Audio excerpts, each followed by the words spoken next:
A veces uno no entiende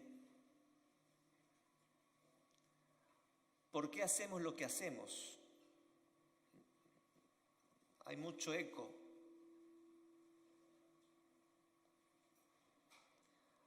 A veces uno no entiende, hasta uno no se entiende a uno mismo por qué hacemos lo que hacemos. Cuando queremos hacer lo correcto, hacemos lo incorrecto. Cuando queremos agradarle a Dios, es como que hay una lucha interior, una pelea entre mi carne y el espíritu.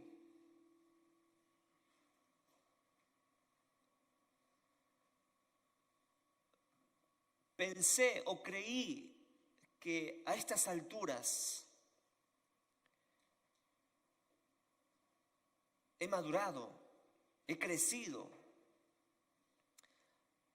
pero no sé por qué llega un momento que resbalamos o tropezamos. ¿Por qué hacemos lo que hacemos? ¿Por qué cuando no quiero tener un mal pensamiento vienen esos malos pensamientos? ¿Por qué cuando no quiero hacer o no quiero reaccionar de esta manera, por qué reaccionamos de esta manera? Y la razón es que nacimos como pecadores.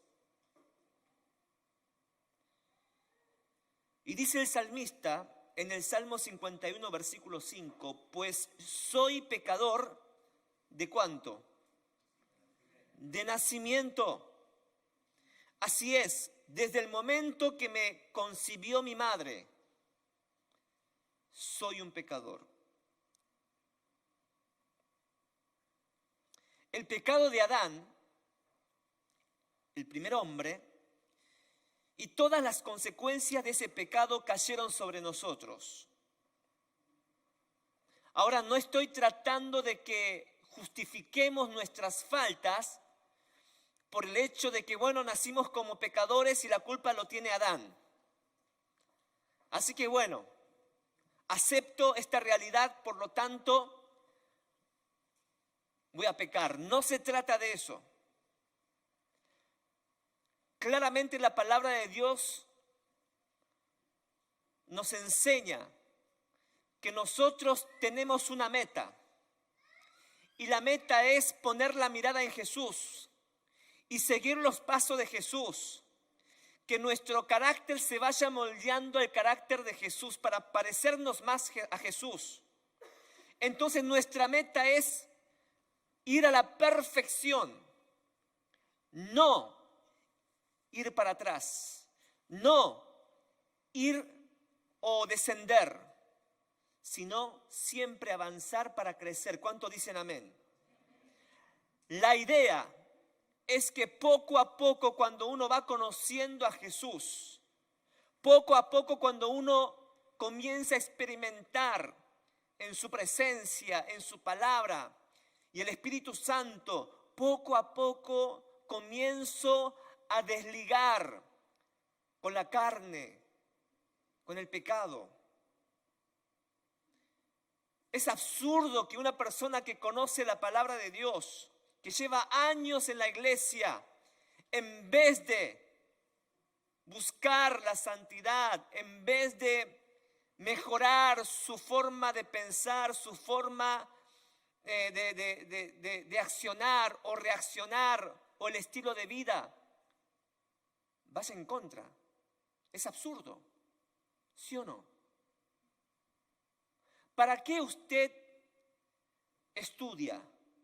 ¿Para ser más tonto o para ser un poco más inteligente?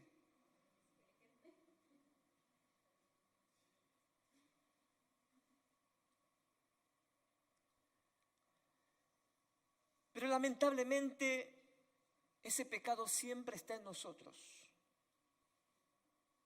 Pero la segunda razón por la cual hacemos lo que hacemos es porque aunque ya hemos recibido el regalo de la salvación, aún así la Biblia dice que el pecado sigue morando en nosotros para tener dominio en nosotros. Por eso, qué importante. Para mí esto es un alivio. Porque en el momento que nosotros nos creemos santo, no vamos a tener la necesidad de buscar a Jesús.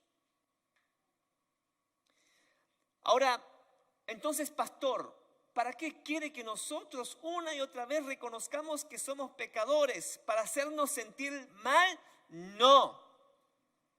Al contrario, cada vez que usted lea la Biblia, cada vez que usted medita la palabra de Dios y que el Espíritu Santo comience a traer convicción de pecado, lo que a usted le va a provocar eso es: me tengo que aferrarme más a la cruz de Jesús. Me tengo que aferrarme más a la palabra de Dios y buscar la llenura del Espíritu Santo, porque si llego a alejarme, estoy perdido. ¿Se está entendiendo lo que estoy diciendo?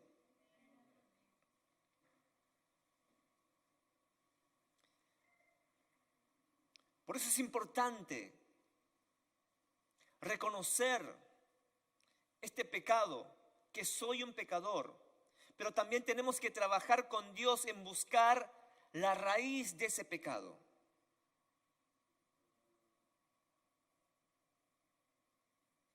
Hay gente que no quiere reconocer. No sé por qué, pero vivimos en un tiempo donde a la gente le ofende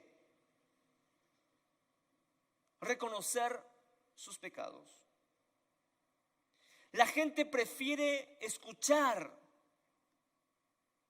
lo bueno de mí. ¿A quién no le gusta eso?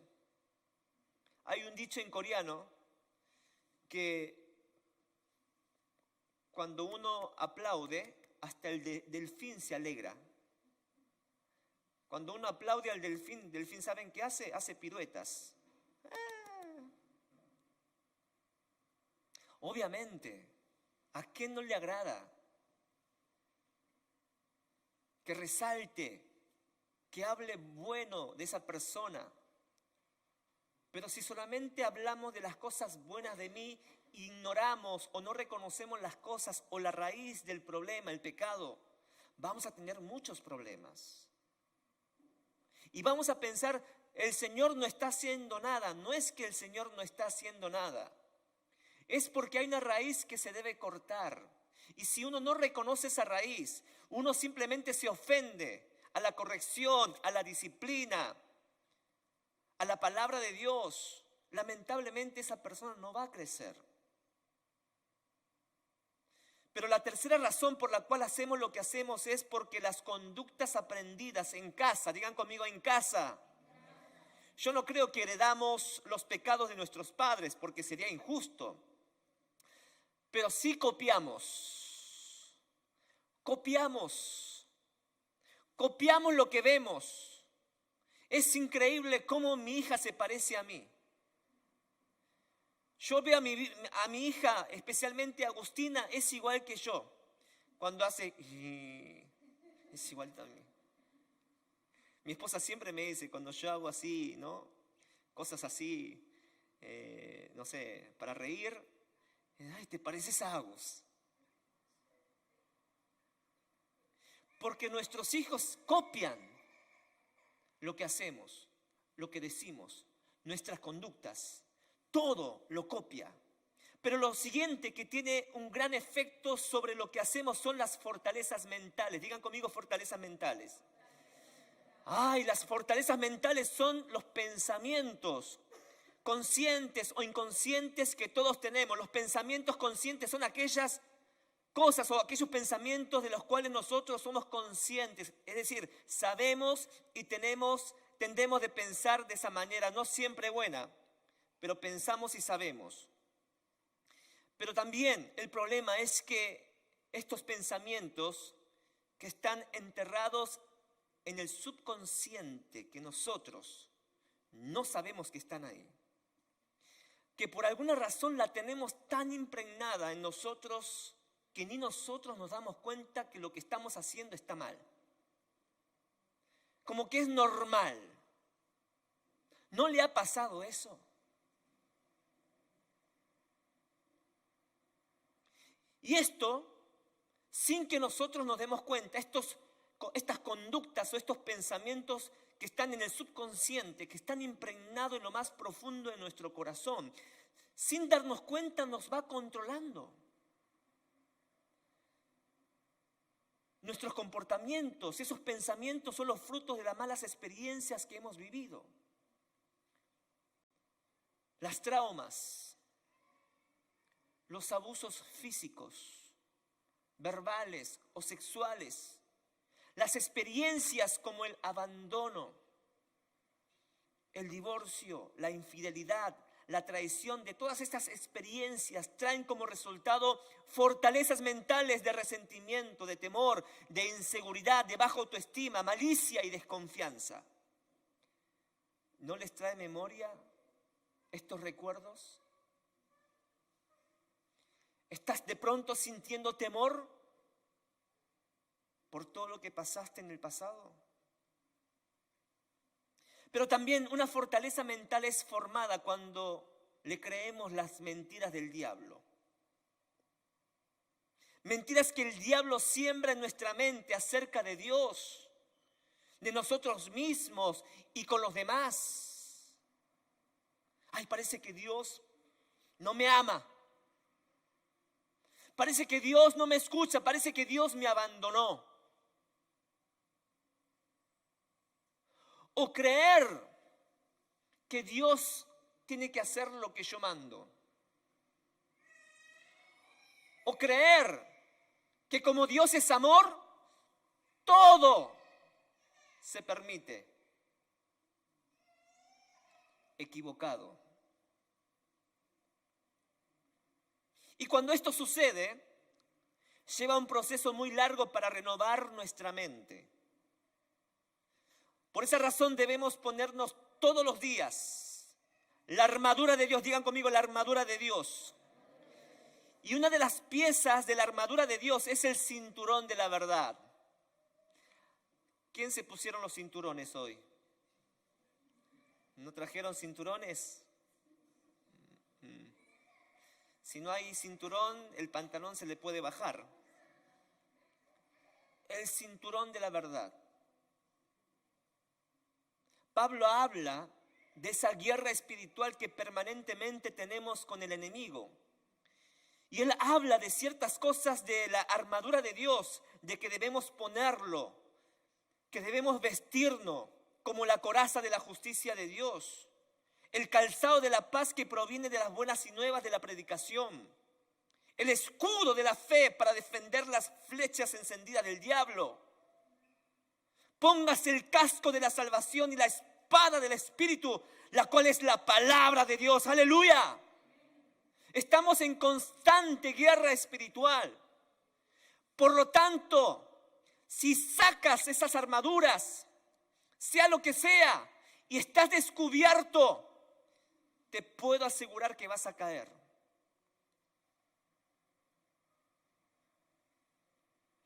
Pero también habla del cinturón de la verdad.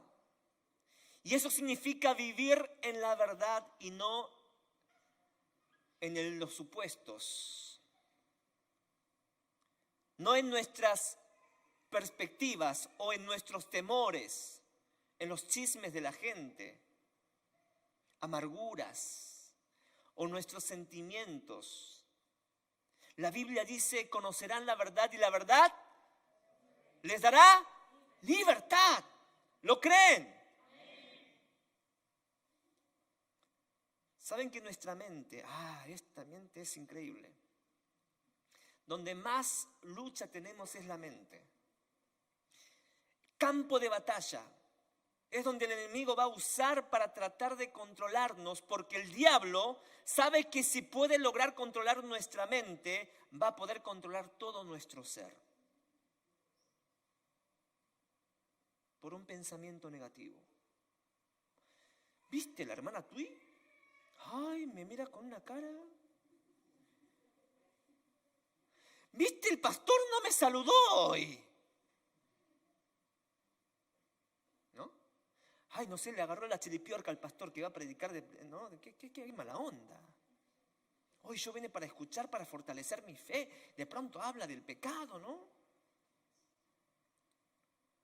Un pensamiento. Y esto es algo que muchos de los cristianos ignoran o ignoramos, y debido a eso permiten que el enemigo ponga pensamientos en nuestra mente, y lo que pasa es que lo pone de una manera tan sutil que nosotros creemos que son pensamientos nuestros, impregnados, que es algo normal, cosas que se nos ocurrió así de la nada. Hasta aún podemos pensar que es una idea de Dios, ¿sabían eso? Ay, es que Dios me dijo. Ay, es que tuve un sentir de parte de Dios. Y no fue el sentir de parte de Dios algunas veces. Es tu deseo de la carne, que estás queriendo que la palabra de Dios se alinee a tus deseos, amada iglesia, te lo digo con todo el amor de Cristo. La Biblia dice que Satanás se viste como un ángel de luz para engañarnos.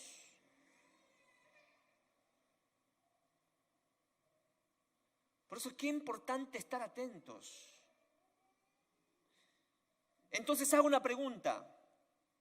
¿Tiene acaso el enemigo acceso a nuestra mente? ¿Satanás tiene acceso a nuestra mente? ¿Puede entrar a nuestra mente? Obviamente, él tiene acceso a la mente de aquellos que están sin Dios. Veamos lo que dice la Biblia. 2 Corintios capítulo 4, versículo 4, dice: Satanás, quien es el Dios con minúscula. Cuando la Biblia habla Dios con minúscula, quiere decir que no es un Dios original, no es el Dios poderoso, sino es un Dios berreta. Un Dios que aparenta ser Dios, pero que no lo es. Pero cuando la Biblia aparece con la D mayúscula, ¿a quién Dios se refiere? Al único Dios verdadero. ¡Aleluya! Pero acá dice Satanás, quien es el Dios en minúscula de este mundo, ha cegado la mente de los que no creen y son incapaces de ver la gloria, la gloriosa luz de la buena noticia. No entienden este mensaje acerca de la gloria de Cristo, quien es la imagen exacta de Dios. Si acaso algo de esto le sucede a usted cuando viene a la iglesia, cuando escucha la palabra de Dios y no surge ningún cambio, posiblemente es que usted no ha nacido de nuevo. Todavía no ha recibido el regalo de la salvación. Si de pronto usted tiene temor a la muerte, si de pronto usted está nervioso, nerviosa, quizás usted todavía no ha recibido el regalo de la salvación. Una mente enceguecida es una incapacidad de no poder entender las buenas noticias de la salvación. Yo no sé cuántos de ustedes hoy están entendiendo la palabra de Dios. Yo no sé cuántos de ustedes están recibiendo la palabra de Dios. En Efesios capítulo 4, versículo 17, Pablo dice: ya no vivan como los que no conocen a Dios, porque ellos están irremediablemente confundidos. ¿Saben que hay muchos cristianos confundidos? Y eso se ve cuando uno se hace llamar cristiano y está confundido, y lo que nosotros podemos ver de esa persona que no tiene identidad. ¿Acaso no eras cristiano? ¿Y qué sos? ¿Qué sos? ¿Por qué reaccionás de esa manera? Versículo 18, tienen la mente llena de oscuridad, vagan lejos de la vida que Dios ofrece, porque cegaron la mente y endurecieron el corazón hacia Él. Características de los cristianos que viven sin Dios. Otra de las advertencias a los cristianos está en 1 de Pedro capítulo 5, versículo 8. Hoy vamos a leer mucha Biblia, que dice, vamos a leer todos juntos, ¿sí? Ahí, a la cuenta de 3, 1, 2, 3. Estén alertas. Otra vez Pedro les habla a los cristianos. Cuídense de su gran enemigo el diablo, porque anda al acecho como un ¿qué? Rugiente, buscando a quién devorar. ¿Sabían esto? ¿Acaso no sabían que Satanás, por un segundo que usted baja la guardia, por unos domingos o por unos días cuando usted deja de orar y deja de congregar y deja de leer, Satanás comienza a ir, tengo hambre. Por eso Pedro advierte, versículo 9, manténganse firmes contra él y sean fuertes en la fe. ¿En qué fe? En la fe en Cristo Jesús. No en la fe en mí. No se refiere a la confianza en mí, sino la fe en la confianza en Jesús. Esto habla de hacer guerra espiritual.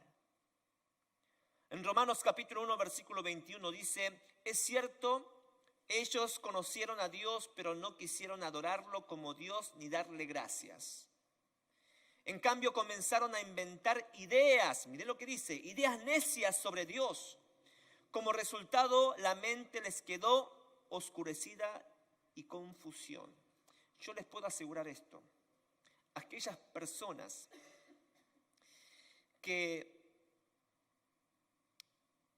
supuestamente dicen que conocen a Dios, pero no viven conforme a la palabra de Dios, y después comienzan a tener una ensalada rusa o ensalada de fruta, ¿no?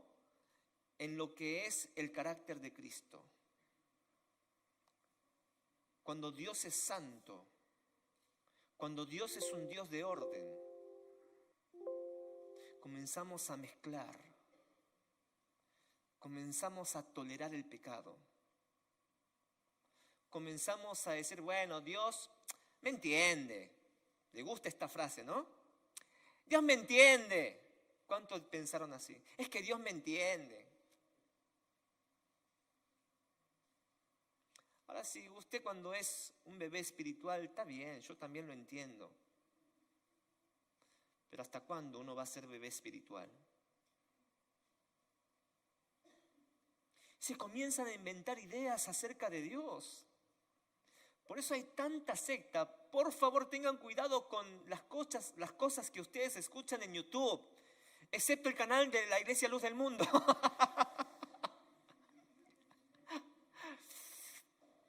Pero hay tantas doctrinas que están fuera del lugar que nos hace confundir. Mucho cuidado. No se coman todo. Hay que tener discernimiento.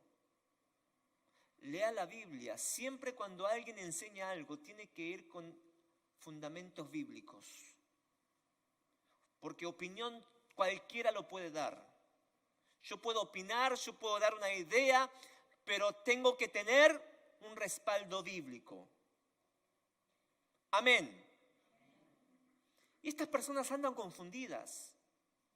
No saben qué hacer. Pareciera que este es el camino, pero de pronto están confundidos y no saben a dónde ir. Cuando usted no tiene el rumbo o la meta donde usted tiene que ir cuando no sabe, es porque algo mal está pasando. Cuando dice no sé qué hacer, no sé a dónde ir, algo está pasando. ¿Saben qué importante que es la alabanza, la adoración? ¿Cuántos hoy fueron bendecidos a través de la alabanza y la adoración? No se distraigan en el momento de la alabanza y la adoración. No se distraiga.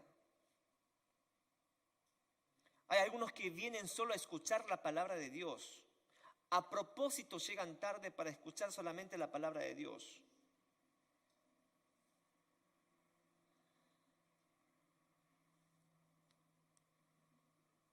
Cabezones. Sí.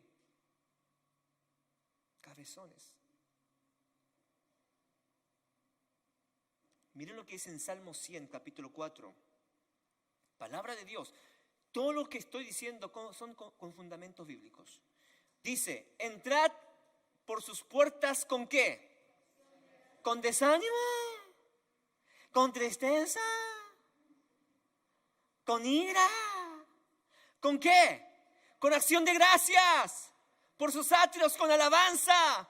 Alábenle y bendigan al Señor, aleluya. Porque Jehová es bueno, para siempre es su misericordia y su verdad por todas las generaciones. ¿Cuánto dicen amén? Aleluya. Algunos ni llegan a la puerta para alabar a Dios. Ya se desanimaron por un problema que pasó en casa.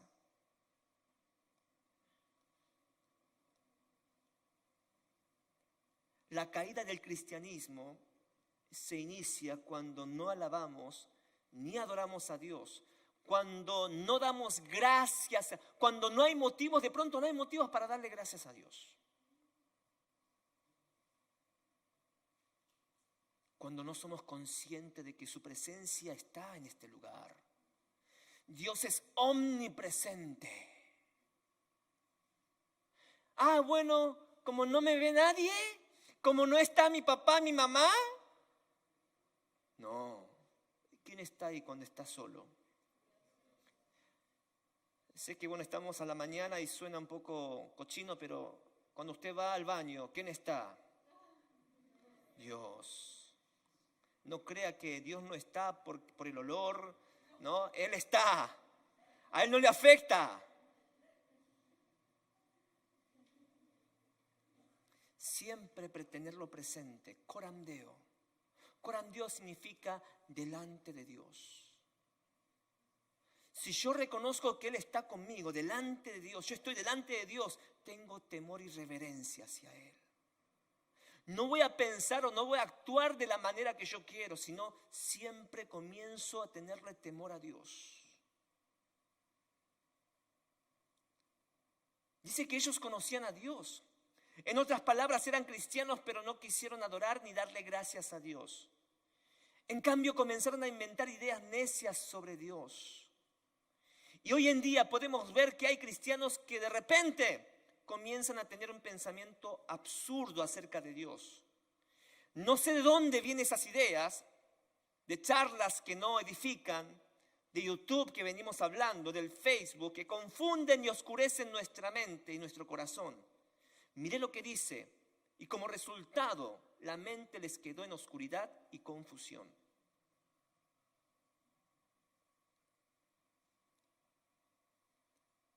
En vez de mirar tanto YouTube, diga al que está al lado, en vez de mirar tanto YouTube, en vez de escuchar tanta radio, vamos a dedicarnos, en plural, a leer la palabra de Dios, que sí edifica, que trae vida, que alimenta nuestra fe y el amor de Dios. Amén. Dedíquese a orar, a estar solas con Dios. Busque su voluntad para su vida. Digo, es verdad que el canal de YouTube nos ha facilitado muchísimo, pero hay una realidad triste de que no leemos la Biblia. Miren, no me animo a preguntarle a alguien, a ver, ¿cuándo fue la última vez que leyó la Biblia? No escuchar devocional, a leer la Biblia. Mejor no, ¿no? Mejor no pregunto, ¿no?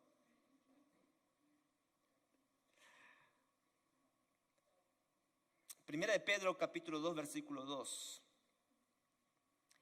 Desead, como niños recién nacidos, la leche espiritual no adulterada para que por ella crezcáis para salvación.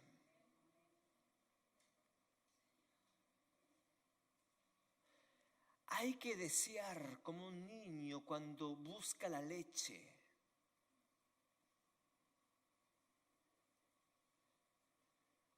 Dios trae luz y claridad en su mente y en su corazón, en cambio Satanás trae oscuridad y confusión. ¿Qué es lo que últimamente está ocurriendo en su mente y en su corazón? Medite, piense. Por eso digo que el enemigo sí tiene acceso a nuestra mente, a la mente de los cristianos. ¿Y sabe qué? Si logra tener dominio y control de nuestra mente. Y no importa si usted es un súper cristiano, como el súper ministro, ¿cómo es? Massa. Súper cristiano. No importa si usted es un súper cristiano. Si Satanás logra entrar en su mente y en su corazón, porque usted no se ha puesto la armadura de Dios, les puedo asegurar que toma el control y dominio sobre su mente y no va a poder controlar su manera de hablar, su manera de comportarse y aún los pensamientos. Así de débil, de pecadores somos. Cuando te alejas de Dios, no importa si eres súper cristiano, te vas enfriando. Proverbios 23, versículo 7. Perdón. Proverbios 23, versículo 7. Porque como piensa en su corazón,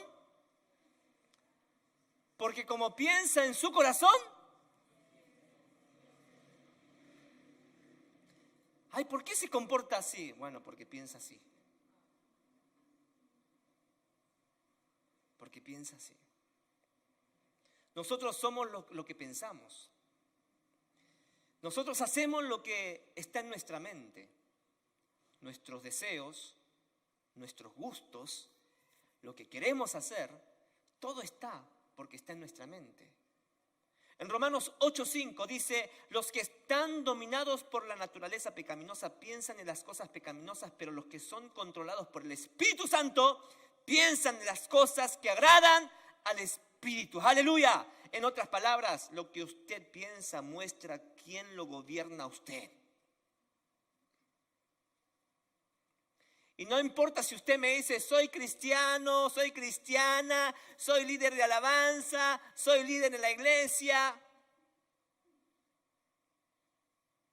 Pero lo que usted piensa muestra quién lo gobierna. El salmista decía en Salmo 19, versículo 14, que las palabras de mi boca y la meditación de mi corazón sean de tu agrado, oh Señor, mi roca y mi redentor. Qué linda palabra este salmo. Hasta el rey David, el cantor que tenía un corazón conforme a Dios. Dice en Primera de Crónicas, capítulo 21, versículo 1, que Satanás se levantó contra Israel y provocó que David hiciera un censo del pueblo de Israel. Y quiero decirles que Dios había prohibido el censo. Dios había prohibido el censo, ¿por qué? Porque ¿qué se hace en el censo?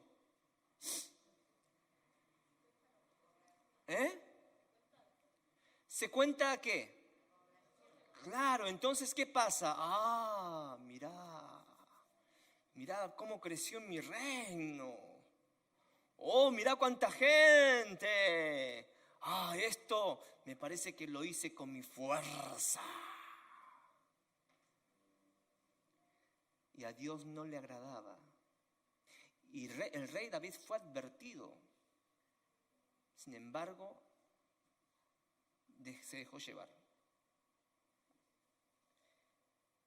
Satanás logró provocar a hacer algo que era contrario a la voluntad de Dios. Y si lo hizo con David, ¿por qué usted no acepta que le puede hacer lo mismo Satanás con usted y a mí? El enemigo no necesita mandar una legión de demonios para controlarnos. Lo único que necesita es sembrar un pensamiento o usar un pensamiento que ya está en nosotros, que ya está en nosotros, que ya está en nosotros. Simplemente Satanás esperó que ese pensamiento que no era agradable ante Dios comience a florecer. Ya serví mucho al Señor. Ya está, ya está, yo ya serví mucho, quiero descansar. Y el diablo está ahí. Vamos, un poco más, un poco más.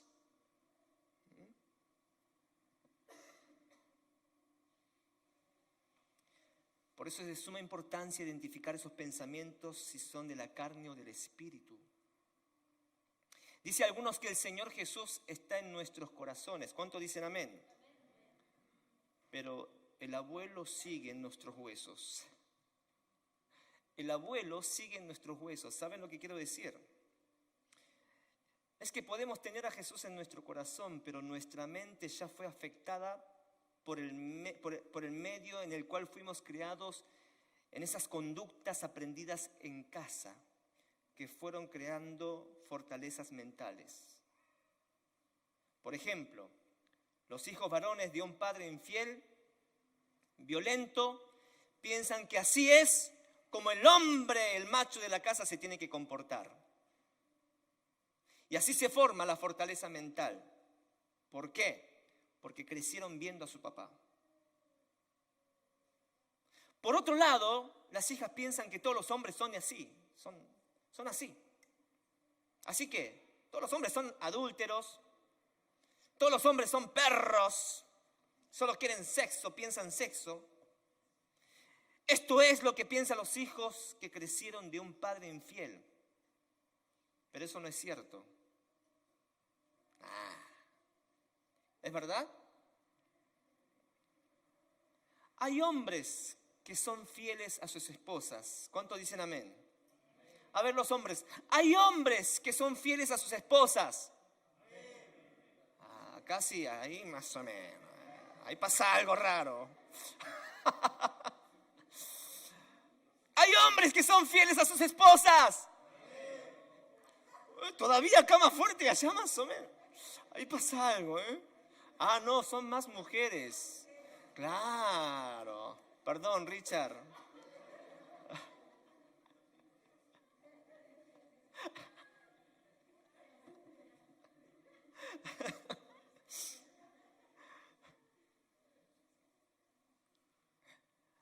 Hay hombres que son fieles, que el Señor ya ha renovado su carácter.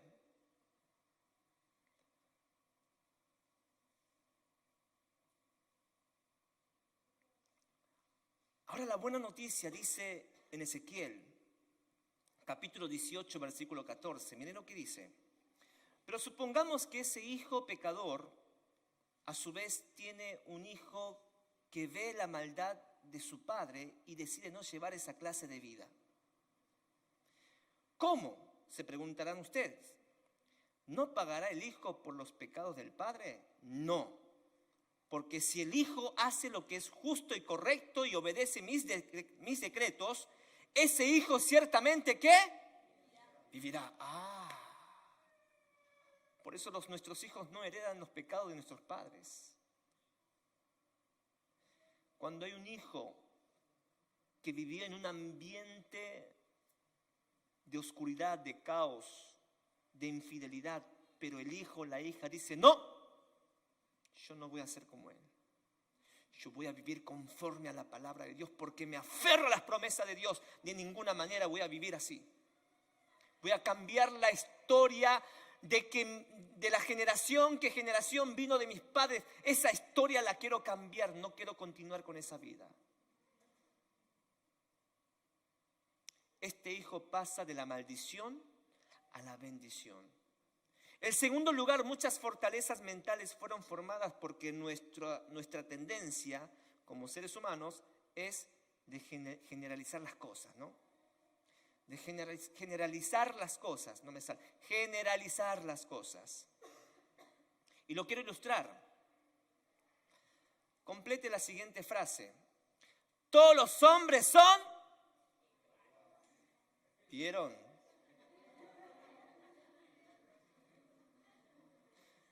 Todos los hombres son...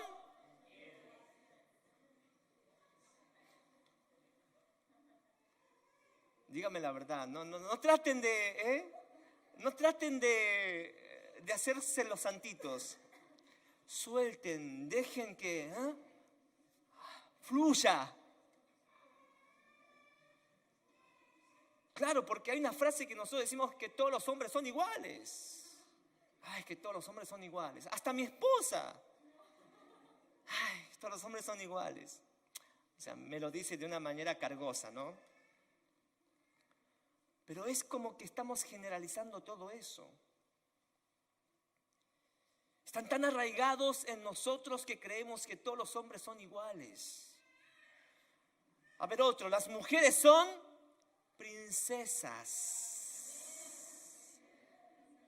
Las mujeres son princesas. Eso muestra una mente renovada por el Espíritu Santo. Pero esa frase solo se oye acá. Porque en el mundo, ¿no? En el trabajo, con tu compañera del trabajo, dicen, estas mujeres son una zorra, bruja, cachabacha, que quieren quitar a mi marido. Pero eso no es cierto, aleluya. Eso no es cierto, ¿no, amadas mujeres? Princesas de Dios, santas. No es así, ¿no?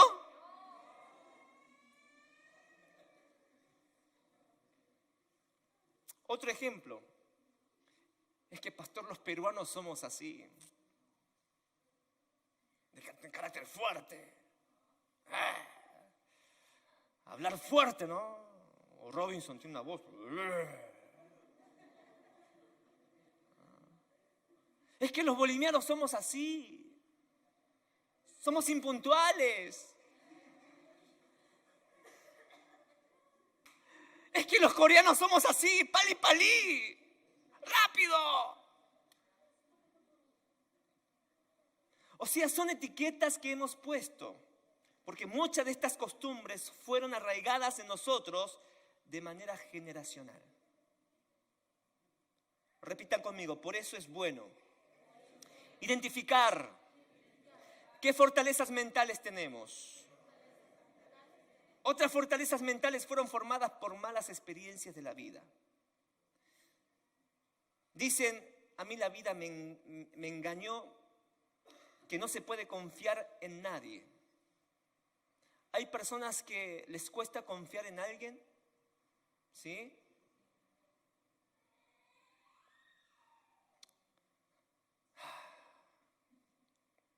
Bueno, el rey David dijo, mejor es confiar en el Señor que confiar en el hombre. ¿No, amadas mujeres? Aquellos que tuvieron una mala experiencia con su primer matrimonio. Mejor es confiar en el Señor que confiar en este hombre, infieles. Todos son iguales. Mejor es confiar en el Señor que confiar en príncipes, dice en Salmo 118. Lo dijo David. David habló de su experiencia. David fue muchas veces traicionado por gente cercana. Y esto es lo que aprendió David. No importa cuán cercana sea, solamente puedo confiar en Dios y no en el hombre. Pero David, en lugar de amargarse o considerar por naturaleza a todas las personas como poco confiable, David aprendió una verdad muy simple. La gente pecadora nos va a fallar. Decirle al que está al lado, yo te voy a fallar. Mirando a los ojos, te voy a fallar. No soy perfecto.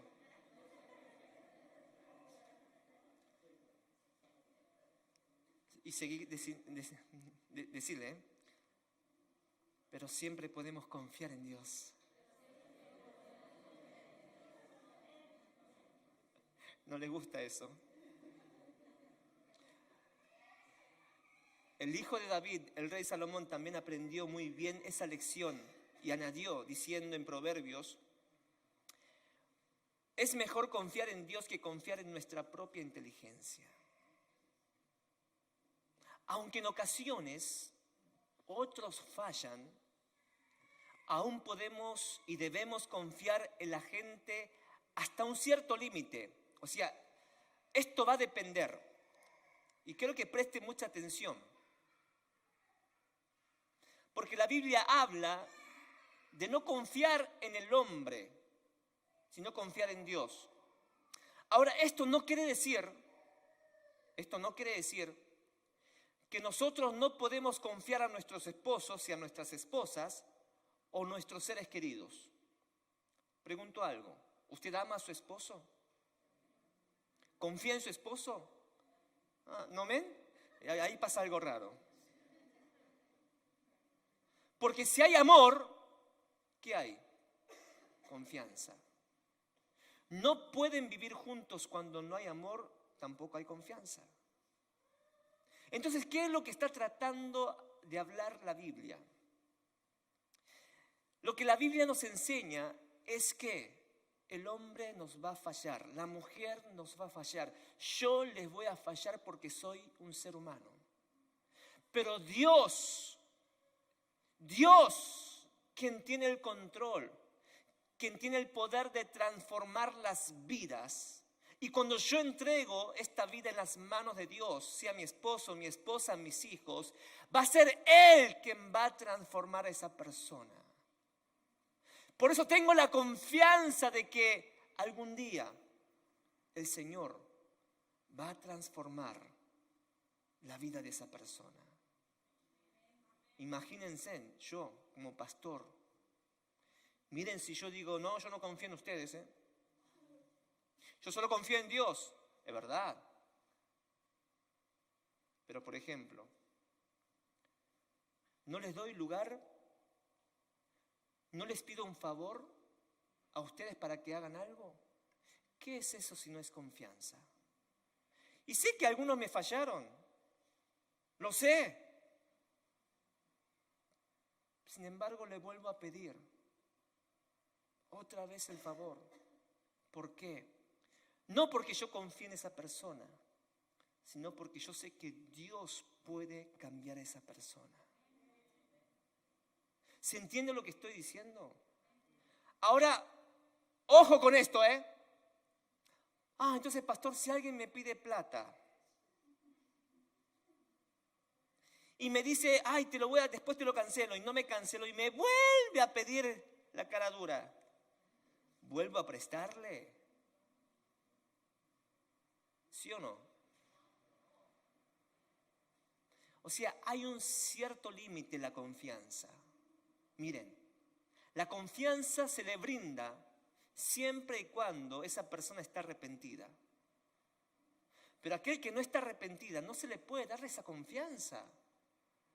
Porque la confianza que uno le está brindando, hay una responsabilidad muy grande que si esa persona no la cuida, no la valora, ese peso se te va a llegar a vos. Es que el pastor no confía en mí. No es que no confía en vos. Yo primero tengo que saber si vos realmente estás valorando la confianza que yo te brindé, la oportunidad que te di. Primero muestren, la confianza hay que ganarla, amada iglesia. No se le da la confianza a cualquiera. La confianza hay que ganarla. El problema no es de aquel que le da la confianza o no le da. El problema es aquel. Me zumbió. Voy a gritar menos. La confianza es aquel que la otra persona me está brindando la confianza. Yo debo cuidar esto, debo valorar esto.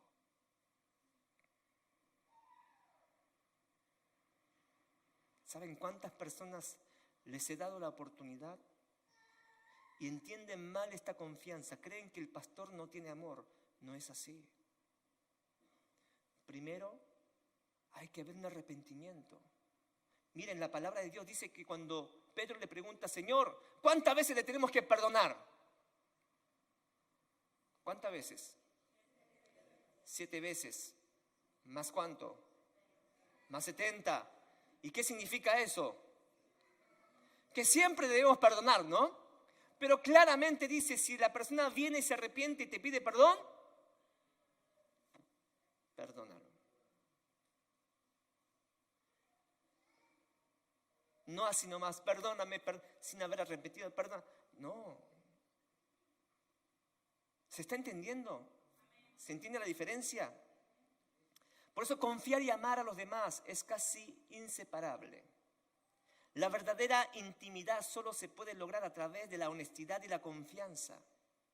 Se requiere confianza para sobrellevar los unos las cargas de los otros. No es porque te caigo bien, no es porque me agradás, sino es porque Dios te está dando la oportunidad, amada iglesia. Y eso es amor. Se necesita confianza para confesar nuestros pecados a los unos con los otros y compartir acerca de nuestras necesidades y debilidades. La confianza es necesaria en muchas de las relaciones humanas y en especial para el funcionamiento saludable del cuerpo de Cristo. Otros dicen, a mí la vida me engañó, que detrás de toda buena acción siempre hay una intención oculta. Cuando el marido le trae un semejante regalo de flores a la esposa y ella le pregunta, ¿qué querés? ¿Habrá qué? ¿Para qué es esto? ¿Qué quieres ahora? ¿Qué quieres que te compre? ¿Qué hay detrás de esto? ¿Qué hiciste? A ver, ¿qué macana te mandaste? Oh, pará, che. Pobre, lo único que quería era mostrarle un poquito de amor. Y claro, y con razón no le vuelve a regalar más flores. Pero así es nuestra mente. Creemos que detrás de una buena acción hay una intención oculta. Yo también soy así. Qué raro, esto me huele mal, ¿eh? Pero la Biblia dice que Dios es el único que puede determinar las intenciones detrás de nuestras acciones. Esta tendencia de juzgar y criticar a otros es una fortaleza mental que tiene que ser derribada, amada iglesia. Miren lo que dice en 1 Corintios capítulo 4, versículo 5. Les dije que vamos a leer mucha Biblia, ¿no? Así que no juzguéis. Vamos a leer todo junto porque esto es buenísimo. Así que no juzguéis nada antes de tiempo, hasta que venga el Señor, el cual aclarará también lo oculto de las tinieblas y manifestará las intenciones de los corazones, y entonces cada uno recibirá su alabanza de Dios. No juzguemos nada antes del tiempo, amada iglesia. Otra fortaleza mental son las amarguras y los resentimientos. Por esa razón, después de hacer un proceso de perdón, es de suma importancia renovar nuestra mente. De nada sirve pasar horas y horas orando y ayunando y leyendo o escuchando la palabra de Dios si no renovamos nuestra mente, esa mente vieja. 2 Corintios 10:5. Derribando argumentos y toda altivez que se levanta contra el conocimiento de Dios y llevando cautivo todo pensamiento a la obediencia a Cristo. Hay que ver qué es el argumento que choca con la palabra de Dios, que está en contra de la palabra de Dios. Y usted tiene que saber que si la palabra y su conducta y su manera de pensar está en contra de la palabra de Dios, hay que llevar cautivo todos esos pensamientos a la obediencia a Cristo. Someter.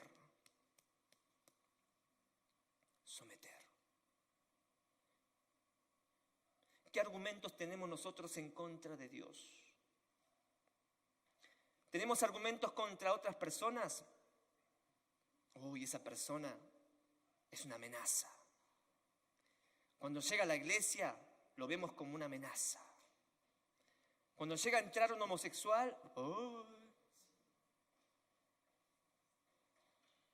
¿qué pasaría cuando entra un homosexual en nuestra iglesia? Ay, mira ese pecador.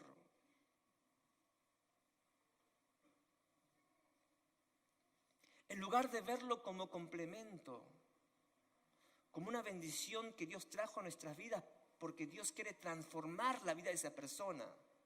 ¿Acaso usted y yo somos transformados completamente? No. Estamos en ese camino. Y qué hermoso y qué bueno poder trabajar eso juntos. Muchas de nuestras perspectivas hacia otra persona son también fortalezas mentales. Todos aquí tenemos nuestra opinión de otros, ¿sí o no? Tenemos nuestras opiniones de su forma de ser, de su forma de relacionar con la gente, de su forma de hablar, aún de vestir, de hacer las cosas. Pero la pregunta es esta: ¿qué nos hace creer que la opinión que nosotros tenemos de otra persona es la misma opinión que Dios tiene hacia esa persona?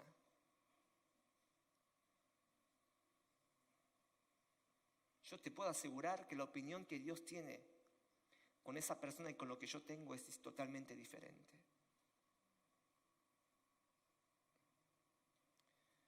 Romanos 14:4 dice: tú no puedes juzgar al siervo de otro, solo el propio amo puede aceptar o condenar a su siervo, y será aceptado porque el Señor es capaz de hacer que su siervo sea aceptado.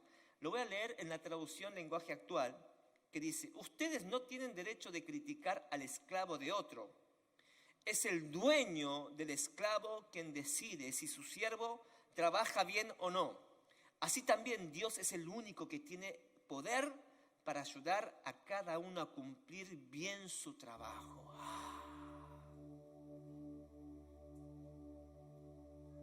¿Cómo cambia la perspectiva de Dios con nuestra perspectiva y nuestra opinión hacia los demás? ¿Quién soy yo para criticar a mi esposa? ¿Quién soy yo para opinar sobre mi esposo? ¿Quién soy yo para opinar sobre el fulano, sobre mi hermano? ¿Quién soy yo para juzgarlos a ustedes? Cuando Dios tiene otra mirada diferente.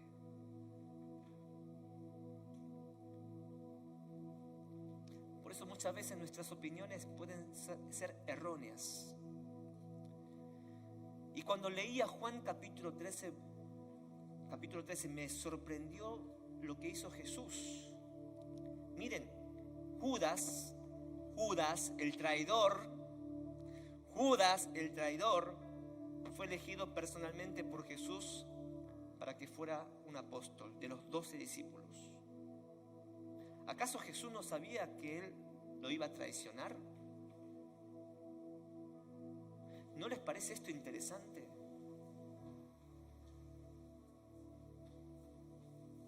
Cavó su propia tumba. Y pasaron 3 años y medio viajando con Jesús. Judas fue testigo de todos los milagros de Cristo. Fue testigo de cómo Cristo sanó a los enfermos, resucitó a los muertos y expulsó a los demonios. Además de todo esto, Judas administraba el dinero, la ofrenda, lo cual en la mayoría de los casos se trataba de las personas más confiables del grupo. A usted, ¿a quién le va a confiar como tesorero, como administrador del dinero? ¿A la persona más confiable o el menos confiable? ¿Prefieren confiarme a mí o confiar a Carlos Morochi?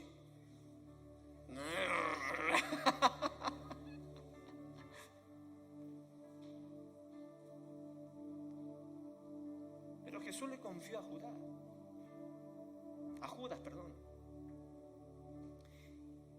Juan capítulo 13, versículo 2 en adelante, dice: y cuando cenaban, como el diablo ya había puesto en el corazón de Judas Iscariote, hijo de Simón, que le entregase. Pero miren lo que dice a continuación en el versículo 3.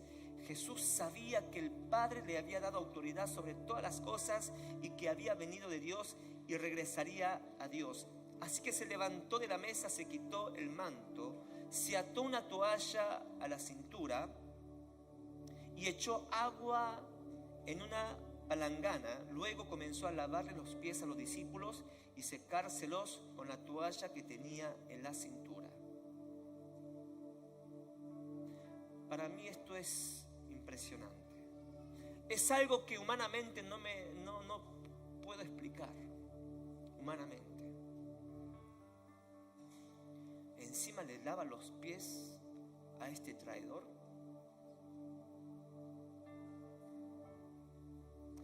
Si queremos derribar estas fortalezas mentales, en primer lugar es reconociéndolas.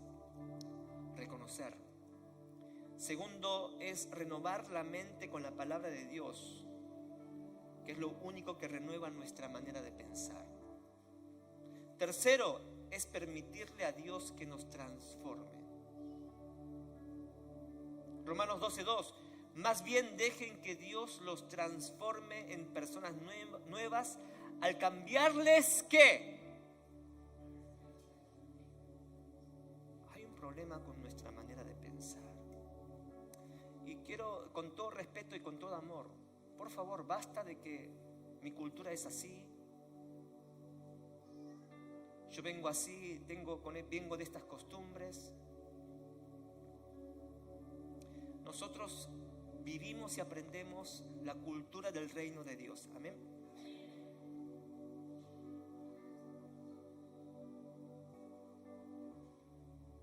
Nuestra manera de pensar.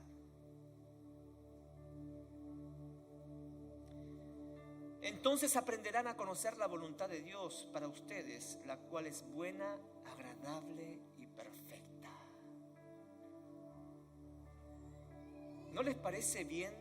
¿No les hace bien poder conocer la voluntad de Dios para con ustedes, que es buena, agradable y perfecta? ¿Por qué no le das esa oportunidad a Dios? Cuando permitimos que Dios cambie nuestra manera de pensar, somos transformados en personas nuevas, personas libres, personas alegres, personas prósperas, personas que en vez de tener miedo a las pruebas, desafían y avanzan contra la tormenta. 2 Corintios 10:4. Las armas con las que luchamos no son de este mundo, sino que tienen el poder divino para derribar fortalezas. Otra vez.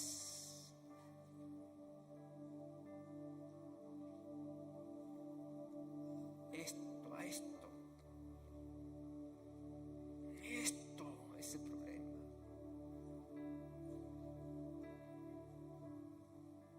Les invito a que se pongan de pie, por favor.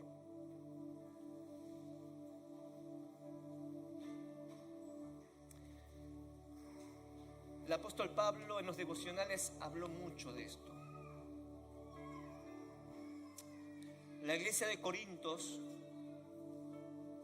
tenían un mal pensamiento acerca del apóstol Pablo.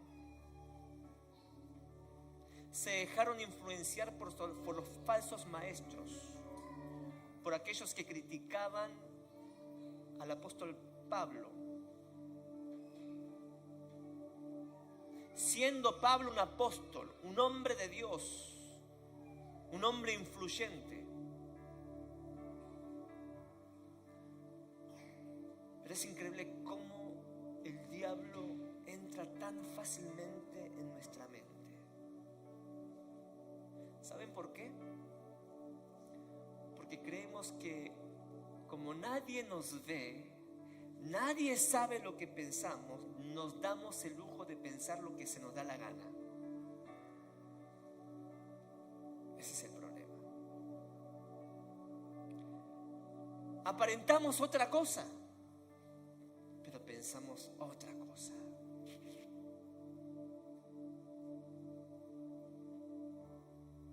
Vamos a orar. Quiero que pongan la mano en sus corazones.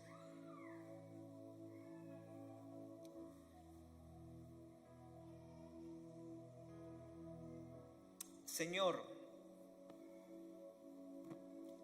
hoy reconocemos que hay fortalezas en nuestra mente, fortalezas que tratan de controlarnos, nuestra manera de hablar, nuestra conducta, fortalezas que tratan de controlar nuestro cuerpo físico, aún, Señor, en las enfermedades, aún en nuestras emociones y sentimientos, fortalezas que están destruyendo nuestro matrimonio, nuestra familia, que están tirando nuestras vidas, Señor, nuestras malas experiencias en casa, de papá, de mamá, lo hemos llevado a nuestro matrimonio. Esas fortalezas mentales hacen que tengamos una perspectiva negativa sobre mi esposo, sobre mi esposa, sobre mis seres queridos, sobre las personas. Pero ahora te pedimos que sanes nuestra mente. Queremos renovar nuestra forma de pensar, nuestra forma de ver la vida. No queremos ser guiados por las malas experiencias, por las mentiras del enemigo. Queremos ser guiados por la verdad de tu palabra, conforme a tu palabra. Y como dice tu palabra, cuando conocemos la verdad, esa verdad nos hará libre. Pon la mano en tu mente, en tu cabeza, por favor. Comienza a orar: Señor, renueva mi mente. Renueva mi mente, mi manera de pensar, aún la conciencia y la subconsciencia. Esos pensamientos, Señor, erróneos, esos pensamientos oscuros, esos pensamientos de rabia, de ira, de resentimiento, Padre, ahora los llevamos cautivo, lo echamos fuera. Pensamiento de siempre victimizar por las cosas que hemos experimentado en el pasado, los temores, las inseguridades, la baja autoestima. Ahora, Señor, te pedimos que traigas luz a través de tu palabra y que renueves nuestra manera de pensar, que podamos ser transformados en nuestra manera de pensar, que cuando, Señor, nuestra manera de pensar es transformada, cambia nuestra conducta también, cambia, Señor, nuestra reacción, cambia nuestra actitud. Cambia, Señor, nuestra reacción frente a las dificultades y a las tribulaciones. Cambia, Señor, nuestra perspectiva de ver quién eres tú, mi Dios. Cambia de cómo me veo yo en Cristo Jesús, que soy un amado, que soy una amada. Por lo tanto, Señor, también puedo amar a mi prójimo, puedo amar a mi esposo, puedo amar a mi esposa, en el nombre de Jesús de Nazaret. Ahora en el nombre de Jesús, ahora en el nombre de Jesús. Alaba y vende soy. Urra va y vende vejía. Gloria y vende soy. Renueva, renueva, renueva, renueva. Renueva mi mente, renueva mi mente. Renueva mis pensamientos. Aleluya, en el nombre de Jesús. Todo pensamiento diabólico, en el nombre de Jesús. Fuera, fuera, fuera. Todo pensamiento que no voy a poder superar, todo pensamiento que no lo voy a lograr, todo pensamiento que a mí las cosas me van a pasar todo mal. Fuera, échalos fuera, échalos fuera, en el nombre de Jesús de Nazaret, en el nombre de Jesús de Nazaret. Yo no soy esa clase de persona. Yo no soy esa clase de persona que fui antes. Yo no soy adúltero. Yo no soy infiel. Yo no soy iracundo.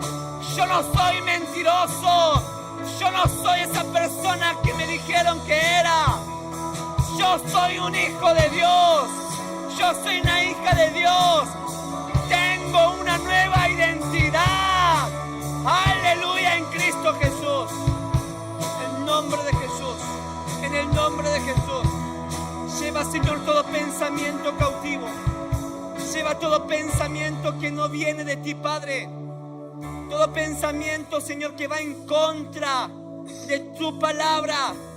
Ahora lo echamos fuera. Lo echamos fuera.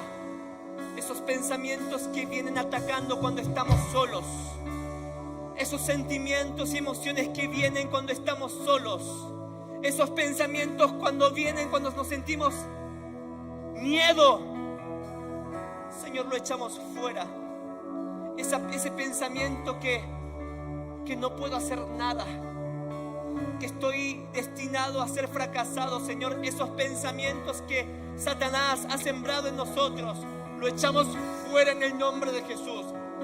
Ese pensamiento de soberbia, ese pensamiento que viene a decirme que puedo lograr sin Dios, puedo hacerlo sin la ayuda de Dios, fuera en el nombre de Jesús.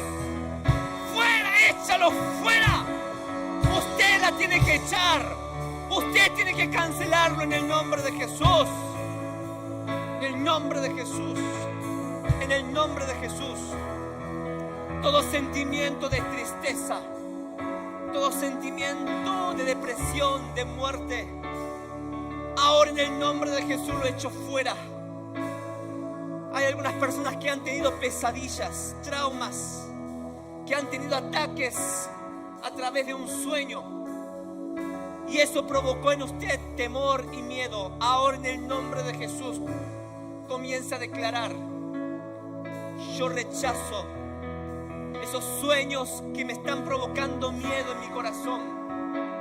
Yo rechazo y cancelo todo sueño, todo temor que me está provocando tristeza, desaliento. Ahora en el nombre de Jesús, no te dejes llevar por el sueño que has tenido. No te dejes llevar por las emociones que estás sintiendo. Tienes la palabra de Dios. Lee la palabra de Dios. No seas mística. No seas místico. No te dejes llevar por un sueño. Guíate por la palabra de Dios. Obedece la palabra de Dios. Deja que la palabra de Dios te instruya. Deja que la palabra de Dios te corrija. No te molestes cuando la palabra de Dios choca con tu argumento. Porque la voluntad de Dios para contigo es buena, agradable y perfecta. Gracias, Jesús. Gracias, Señor. Renueva nuestra mente en el nombre de Jesús. Renueva nuestro corazón a través de tu palabra en el nombre de Jesús. Gracias, Padre. Ahora tenemos la mente de Cristo. La mente de Cristo que domina y controla todo nuestro ser. La mente de Cristo está en mí. La mente de Cristo está en mí. La mente de Cristo es quien controla mi mente y mi corazón. En el nombre de Jesús. Gracias. En el precioso nombre de Jesús oramos. Amén y amén. Aleluya.